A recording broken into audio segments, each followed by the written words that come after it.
Hello, and welcome to Mental Health Matters Podcast. I'm your host, Liz Lang, and I'm here with Dr. Mark Burton.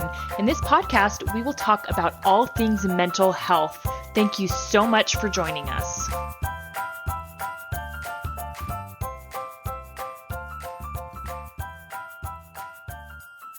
Hey guys, Liz Lang here, and this week we are very excited to welcome back Lindy Burton. So she is the lovely wife of Dr. Mark Burton, and Lindy, as we mentioned before, she's a licensed clinical social worker, which is different from a psychologist. And what Lindy primarily does is work with children, which is why we brought her on for attachment. And people might hear attachment and think, okay, attachment, what does that even mean? And in the world of psychology and in the world of mental health, attachment is actually very, very important. So Lindy is an expert in this because, she deals primarily with children. Not only has she raised 4 children, so she has experience with attachment herself, but in working with children and the parents of children, she is familiar with attachment, what it is, and why it's important. So I'm going to go ahead and let her explain that. Okay. Hello, everyone who's listening. To start with, I'd like you to close your eyes, and I'm going to have you imagine something. Don't do it if you're driving. If you're driving, please don't close your eyes. Right.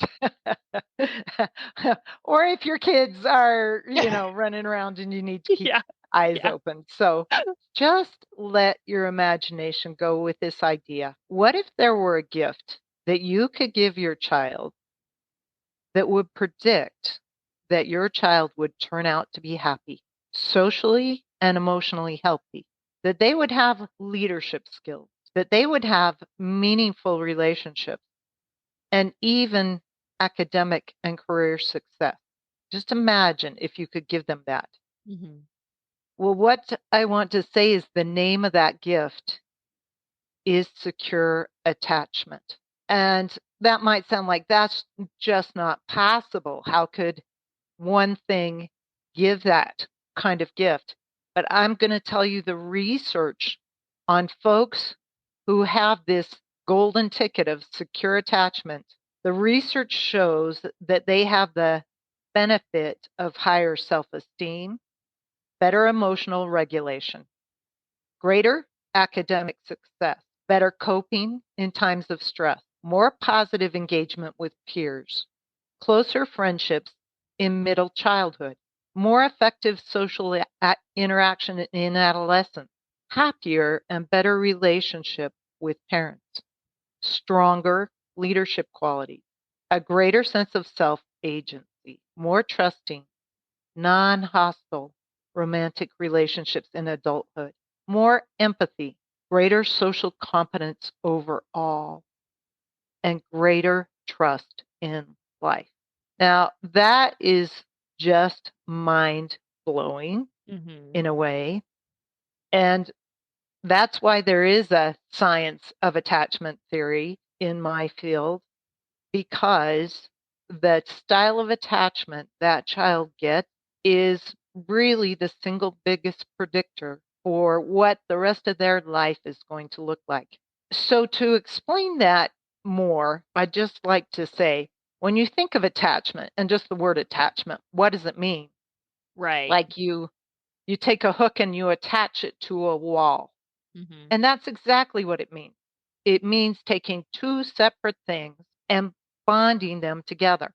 And so attachment is that an attachment science explores the bond that occurs between a child and their parent, how that's formed, and then how that bond affects the child through life. So children are wired to attach to their parents, their caregivers. That is innate in us.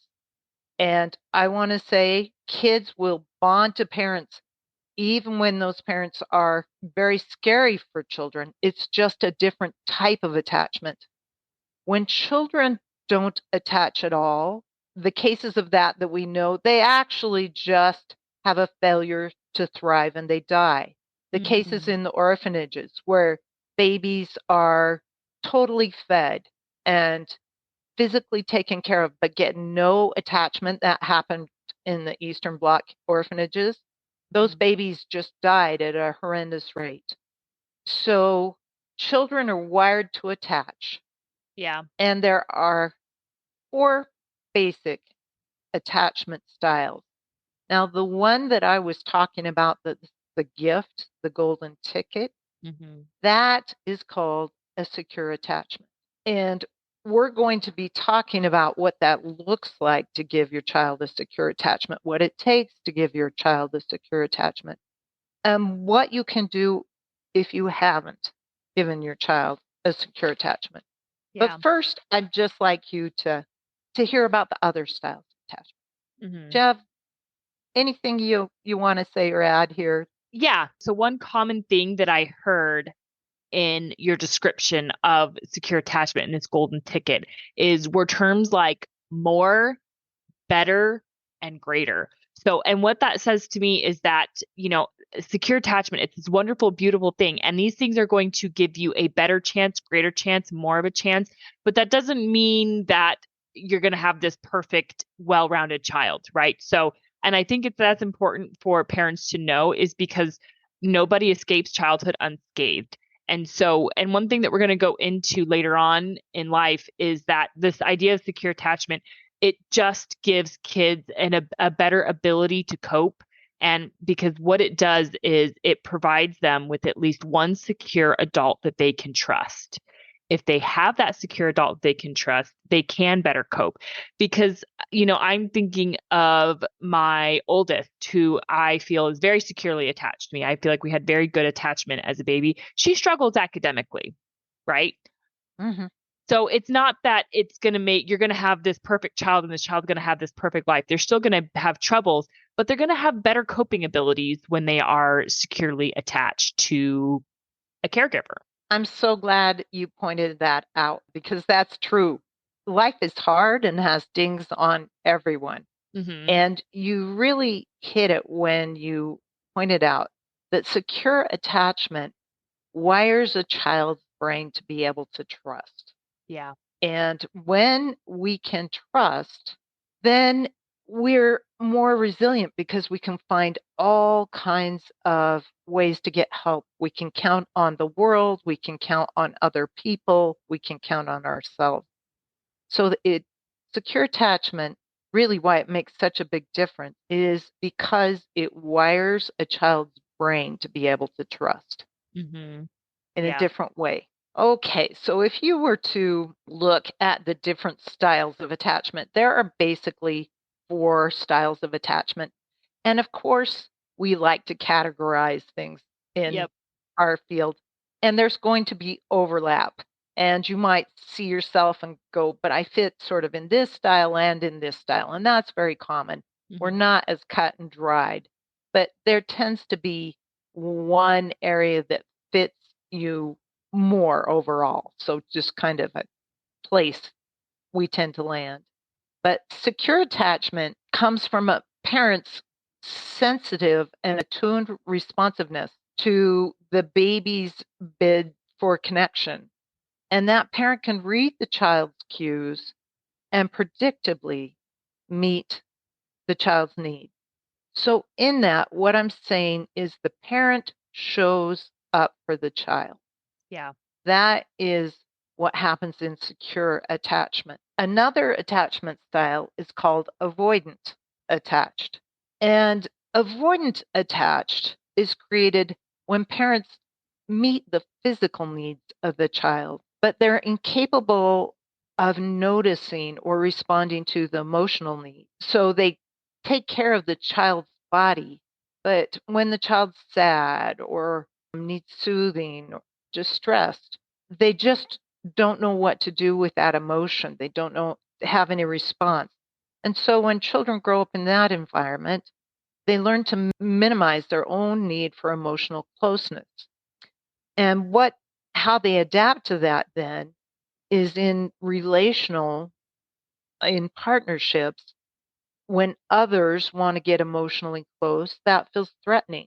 So you might have a experience with someone in your world or someone you dated or a partner who, when you want to get close, you can tell that's kind of scary. They want to back up. And so that's all about that avoidant attachment, where it's not about you. It might feel like it is, but just that emotional closeness feels threatening. And they learn to ignore their own emotions. That's avoidant attachment. So there's another attachment style called ambivalent attachment or anxious attachment. And that occurs when the parent provides closeness and safety at sometimes, and it's sporadic. It's not pretty predictable. So the difference is sometimes, if my parent was just really there for me, and then sometimes just not at all over the map in a significant way. And what that teaches a child, that child's constantly worried about who's going to be there for me. Is my parent going to be there? Are you going to be there? And in relationships with that ambivalent attachment, it's like, I want to be close. I want to be close. Oh, but then when I am, I just worry all the time. Are you going to leave me? Are you going to hurt me? Are you going to cheat on me? Then I maybe want to push away, not be so close to you. But then, I want to be close. So it's that whole anxious swirling, like I can't let my guard down. And I can't really trust others to be there for me, but I really, really want it. So that's different than the avoidant who has actually learned not to want it. And the final kind of attachment is called disorganized attachment. And this attachment style is when parents are severely incapable of attuning to a child's needs and signals. And these parents at times are terrifying and disorienting. And the child's main message is, I'm not safe. I am helpless. I have no way of doing anything about it. People are scary and unreliable. And so for this child in this group, what the child learns is closeness brings danger. And so they are constantly in a disorganized struggle around closeness. So, all that said, I want to say often people then go, oh, I need to do this perfectly. It means I need to attach so perfectly. And I want to say that's not at all the case, or there would be no securely attached people in the world, because I don't know anyone who had a perfect childhood or anyone who has perfect parents. And I know I wasn't a perfect parent. Right.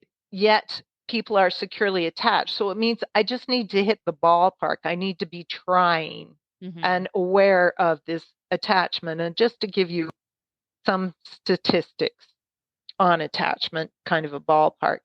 So overall, sort of worldwide, some studies show that and it's hard with studies, of course, but about 55 to 60% of folks worldwide claim secure attachment or fall into that category. So when you look at that, you can't tell me 55 to 60% of folks have perfect parents, because I've never seen that. Yep. And yet these folks had enough. So the other group would fall in the other attachment styles. In the US, there is one study that I saw that it said it's closer to about 38% in the US folks have that secure attachment style, and just want to own that. So what I want to say is the reason attachment affects a child so hugely is it's that baby is born and has this brain that is set up to bond. Yeah. And the first task of our life as a child is actually to learn to trust. And so, as the child's parent, if I can mostly show up for that child and that child can mostly get a secure attachment, that child's brain gets wired differently than the brain of a child who is dealing with, can I trust, or my needs can't be met, or people aren't safe feelings. Those brains get wired differently. And it just takes a lot more of our resources to cope with that kind of anxiety or that kind of struggle. So Yeah. that's the reason when I say there's this gift that gives you a golden ticket, even though, as you point out, it doesn't mean there aren't going to be bumps and hard Mhm. things and that we're going to have different challenges. It does just mean that there's this built in resilience that happens. And Hmm. so one thing that keeps coming to mind is it is impossible to meet every single one of any human being's emotional, physical, mental needs. And, moms, I have this incredible ability to respond to their children and to love them and to care for them. Even still, as great as that capacity is, it's just not possible, especially if you have other kids. I mean, you can't, if you have multiple kids, then sometimes the baby has to cry for a few minutes because you have another kid who's trying to burn the house down, right? So, we have to manage all of these priorities. And so I really liked what you said about mostly secure, mostly responding. And, and I've said this before, there is no one right way to be a parent. We know about some of the wrong ways to parent, and those are mostly abuse and neglect. But there's no one single right way to be a parent. There's many wonderful, great ways to be a productive, supportive, loving, caring parent that will allow your child to attach to you. Yes. So that ties right into, thank you, Liz. I'm so glad you're stressing that because parents carry so much guilt. And then when Yes. they hear a talk like this, they tend to go to guilt. I saw on some study around shame, parenting was like up there in the top Hmm. 5. And Yes. here, the parents who are feeling this guilt and shame, you're the parents who actually are really putting the effort in. Yes. Trying so hard to attach. So this isn't about adding guilt or shame because if you're trying, that is that's a key. But I do want to spell out there are 4 things that need to occur for a child to become securely attached. And it's so amazing because this isn't the way about so many things that we put so much effort and stress into. They are 4 general categories that really do matter, though. The first is safety. Hmm. So, in order for a child to be able to attach, and I do want to say about attachment, a child doesn't have to have a secure attachment with both parents. They just need a secure attachment. It can be with either parent or any significant caregiver. They just Hmm. need to experience that secure attachment and the Yeah. Yeah. Well, safety. Yeah, yes, go and ahead. Lindy, I'm glad you said that because I think in a large way parents, especially moms who have given birth, they're already attached to that baby, right? That but when a baby is born, they're not actually attached.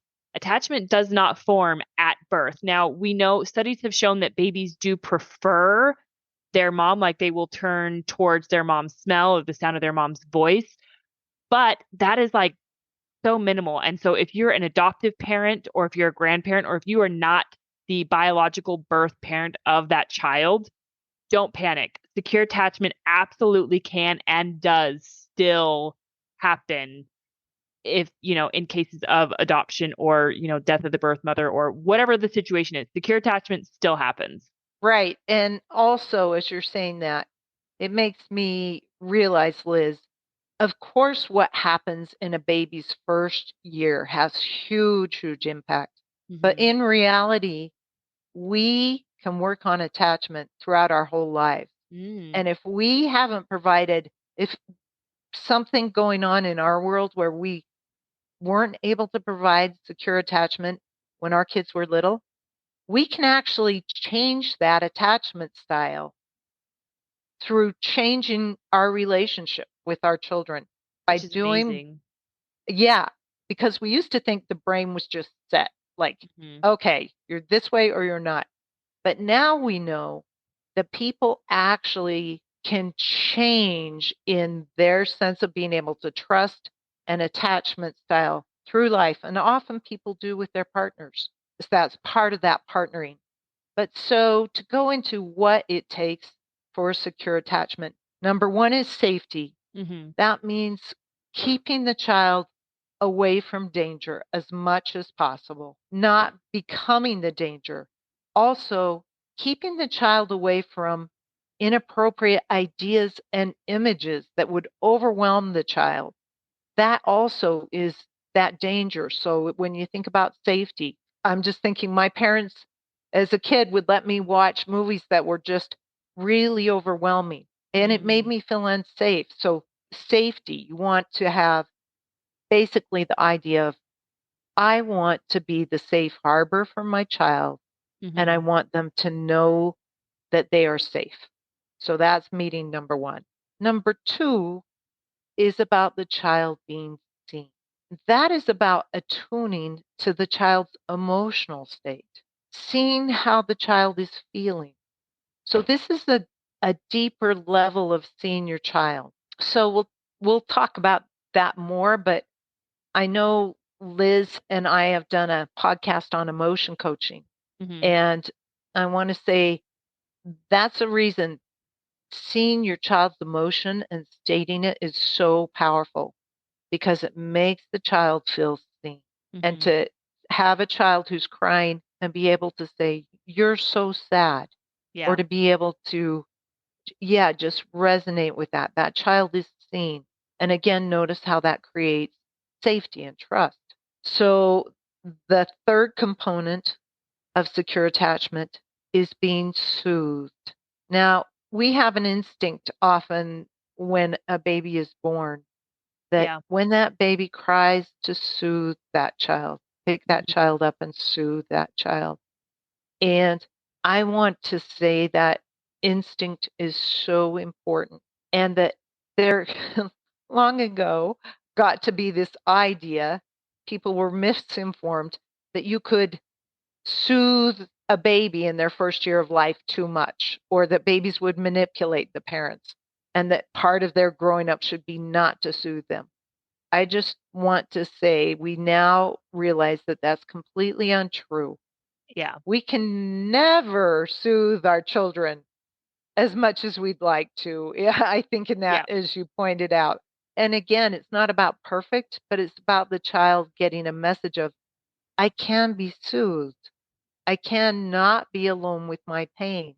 And that continues that message you can give your kids through life because they're going Mm-hmm. to hit hard bumps when they're 40, 50.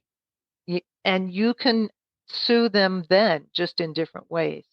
So, safety, being seen, that emotionally attuning, soothing your child will give your child security because that's the fourth component, security. Mm-hmm. Those three things equal security. And that gives your child a secure attachment. Okay. So, as you think about those, you might wonder what stops me from doing that? Mm-hmm. Yeah. And I want to say that there are reasons that we actually get blocked from doing this because if I keep you safe and if I see you and if I soothe you, I'm really what I'm doing is I'm showing up for you. Mm-hmm. Yep. And Dr. Daniel Siegel has written a book. We bring him up a lot because Mm-hmm. he's a psychiatrist out of UCLA and spends his life studying and researching how brains work and what works for kids. And he's written a book called The Power of Showing Up for anyone interested in this attachment. I'd say it's a great book to read. And essentially, he's saying you can throw out all the how-to parenting books. Yeah. If you just do this one thing of showing up in Yep. this way, it's going to make all the difference for your kid. So here's a hard thing. It's not just natural for everyone to show up. Mm. And in a huge way, it depends on what our parents did with us. Yeah. What research shows is that there is an 85% overlap on whatever the parents' attachment style is and what their children's attachment style will be. And what I'm saying in this is if my parents, for whatever reason, maybe these good, loving parents but didn't know how to get emotionally close, or Mhm. it scared them when I had emotion. And so they just avoided approaching that. I am going to get that avoidant attachment. And so there are ways you can work on that, of course, to change that I'm going to talk about. But if you feel like, oh, I'm just not able to show up and I want to, but I don't Mhm. know how to, one thing is just for you to know that probably has to do with how your parents, what they could give you as far as your attachment. Because it's kind of like me saying, I'd like to speak Chinese, but I just Mhm. don't know how to. My Right. parents Yeah. spoke English, so I do. So we tend to pass on whatever attachment style our parents gave us. And it's just good to know that, in part to be kind with ourselves and Yeah. understanding, but then to know I also can change this. I can change this generational passing on of one attachment style. I can change it and I can work to change that at any age my kids are. I can change the whole trajectory of the rest of my descendants by working to show up and changing that attachment style. So you might wonder, what can I do? What's the single biggest block for people to having a secure attachment style? I would imagine it kind of depends on the age because, and I think that's one thing to talk about is, well, I don't want to say it's easier to attach with infants. In some ways, it can be, right? Because infants' needs are very simple, right? I mean, you hold them, you feed them, you change their diaper, and you've done all the things to create a secure attachment. Now, I want to point out here that there are instances where that can be very difficult. So, like, for example, if you have resource scarcity yourself, it might be hard to get adequate food for an infant. Um, Hmm. or clean diapers for an infant. I want to point out those are real struggles. Another real struggle that parents can have, and this typically mostly it affects women, but it can affect men, and that is postpartum depression. I think that is always important and worth talking about when we discuss attachment because postpartum depression can really be disruptive of attachment. And, if you are experiencing postpartum depression, it is so important to seek help because it's not too late, right? It's not irreparable. You're not doing irreparable harm because you're experiencing postpartum depression. So, that is one thing that can limit your ability to help form the secure attachment with your baby. Such a good point, Liz, is that one, if something is going on like postpartum, Hmm. get help. Yeah. Two, to know it's not just about me. Yeah. If I have postpartum, then I can really ask my partner, the baby's other parent, Hmm. to really step up and make sure that that baby has someone who can see, keep the baby safe, seen, soothed, or it doesn't even need to be the other partner, just another significant caregiver I Yeah. can bring in to do this in a meaningful way. And so, and you're right that there are a lot of factors that create a lack of safety Hmm. for young parents and a lot of demands. And again, this isn't about doing it all right Yeah. or 100%. And I just want you to know, I've seen parents, I'm just thinking, I've seen mothers who couldn't attach initially, but were able to then do some work with the blocks and then able to move on and attach later and develop this secure attachment with their children. So again, I can't stress enough, it's never too late. Yeah. So, tying into that, however, one of the biggest way, if you sense I am feeling unable to really do that attachment, I'm not able to show up for my kid. The single biggest thing that makes a difference in showing up for our kid is having what's called a cohesive narrative. And it might feel like I just jumped to another planet. What? Hmm. What does Hmm. having a cohesive narrative do? That means, let me explain. A cohesive narrative is me having a cohesive story about my life story, about my early childhood, middle, and how I am where I am. And by cohesive story, I'm not saying it has to be perfect. It can be full of difficult things. It just means it's one that makes sense. It's one that's real. Mm-hmm. And so if I find that I'm someone who just blocks out like whatever my childhood was, or that I notice that I have these beliefs about my life that just can't fit together. Like I had a perfect life.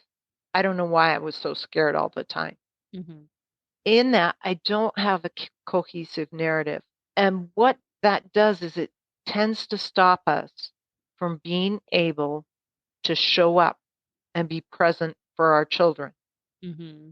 So for anyone out there listening who's like, "Oh, I really don't have a cohesive narrative."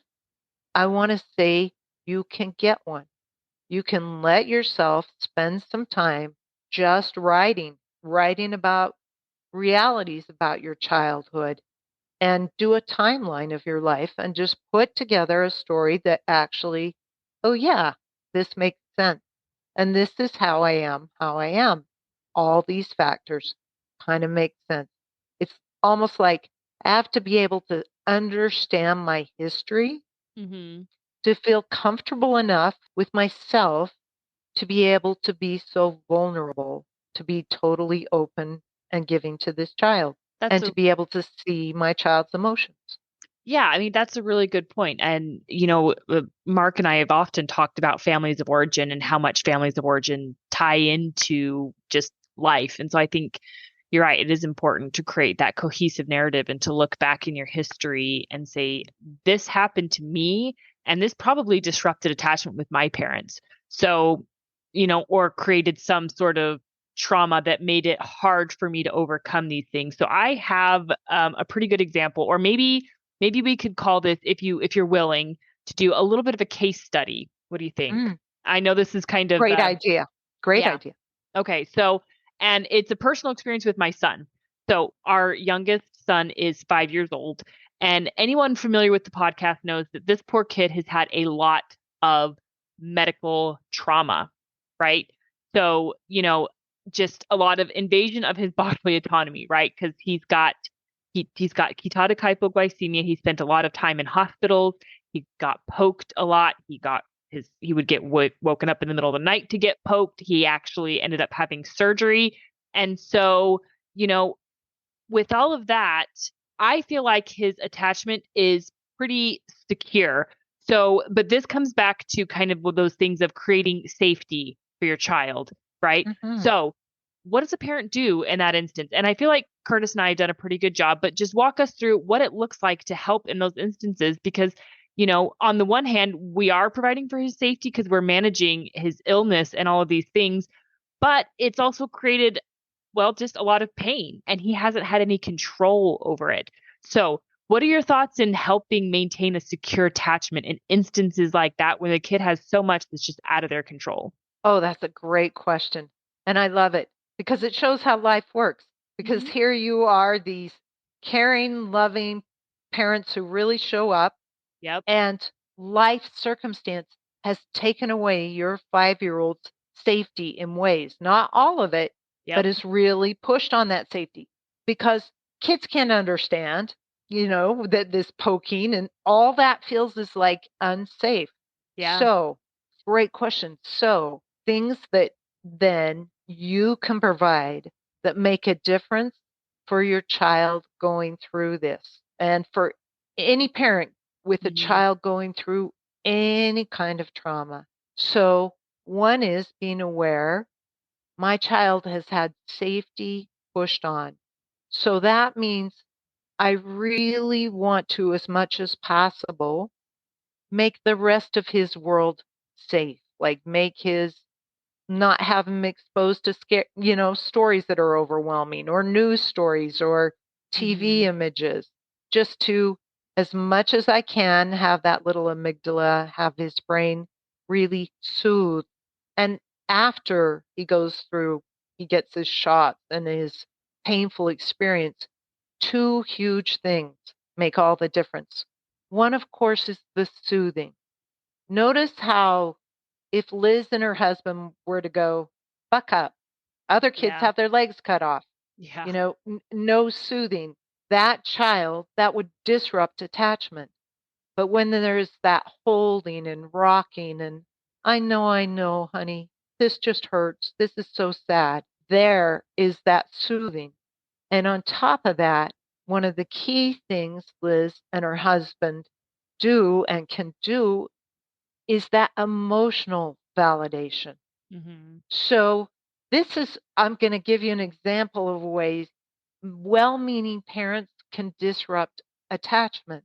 If I'm all like, oh boy, we get to go have these tests. And Oh, yeah. afterwards, you get a cookie. And this will be so fun. We can pretend we're climbing a mountain. If I'm totally out of step with his emotion, if he's terrified or if Mm-hmm. he's not wanting to go, what I want to do is have him be seen so I can be instead, honey, I see you really don't want to have these tests done. I totally get that. It makes sense. I wouldn't want them done on my body. It's hard to go. And I know you don't want to go. And so I set that limit of, and we go while still seeing you. Mm-hmm. And then when he's out of the test, he's probably going to feel angry. Yep. And instead of going, don't feel angry, these doctors are just trying to help you, I can see him and say, oh, it makes you so mad at this hospital and these doctors.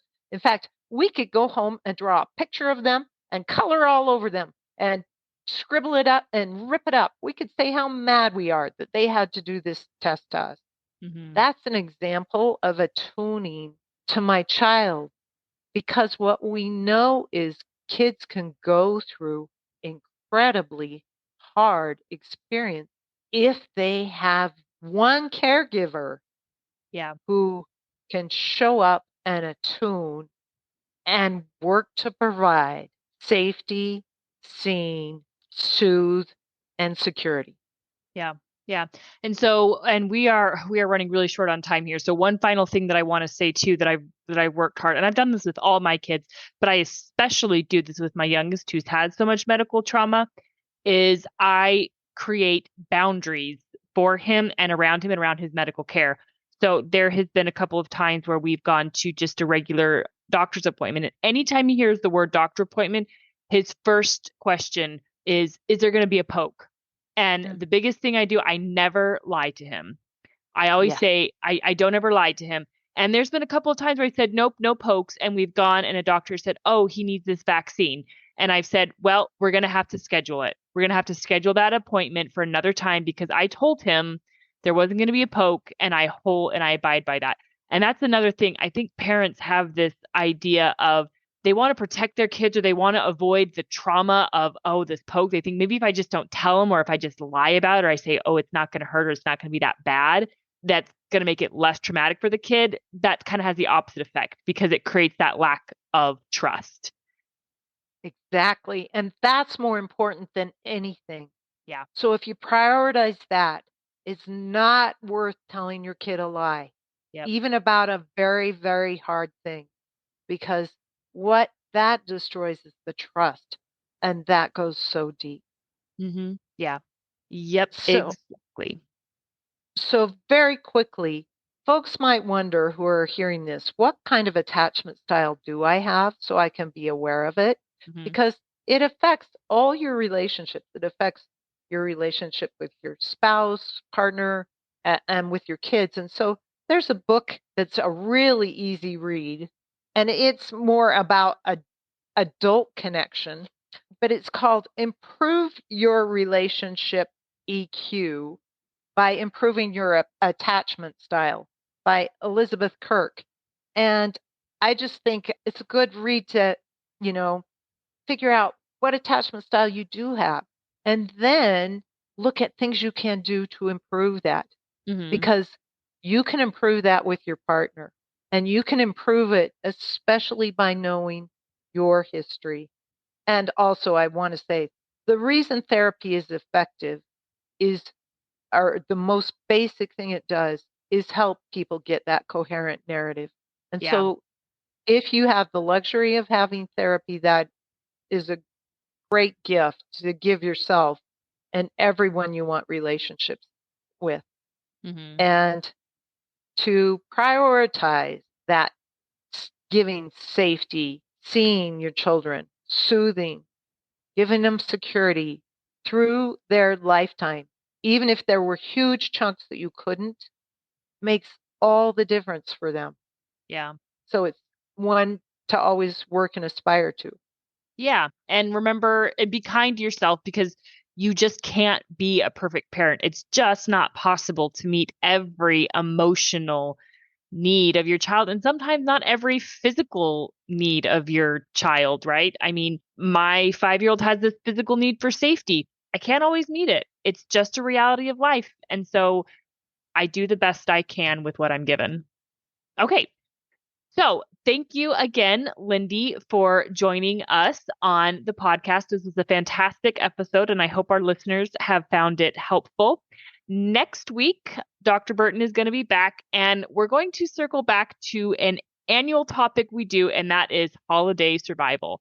The holidays are coming up, which can mean a lot of stress for a lot of people. So we're just going to go over kind of what you can do to cope and manage all that stress. So we will see you all next week. Thank you so much. Thanks for having me, Liz. All right. Bye, guys. Have a question for Dr. Burton? How about a topic you'd like us to cover? Send us an email at mentalhealthpod21@gmail.com. This podcast was produced and edited by Liz Lang. Music is by Audio Lounge.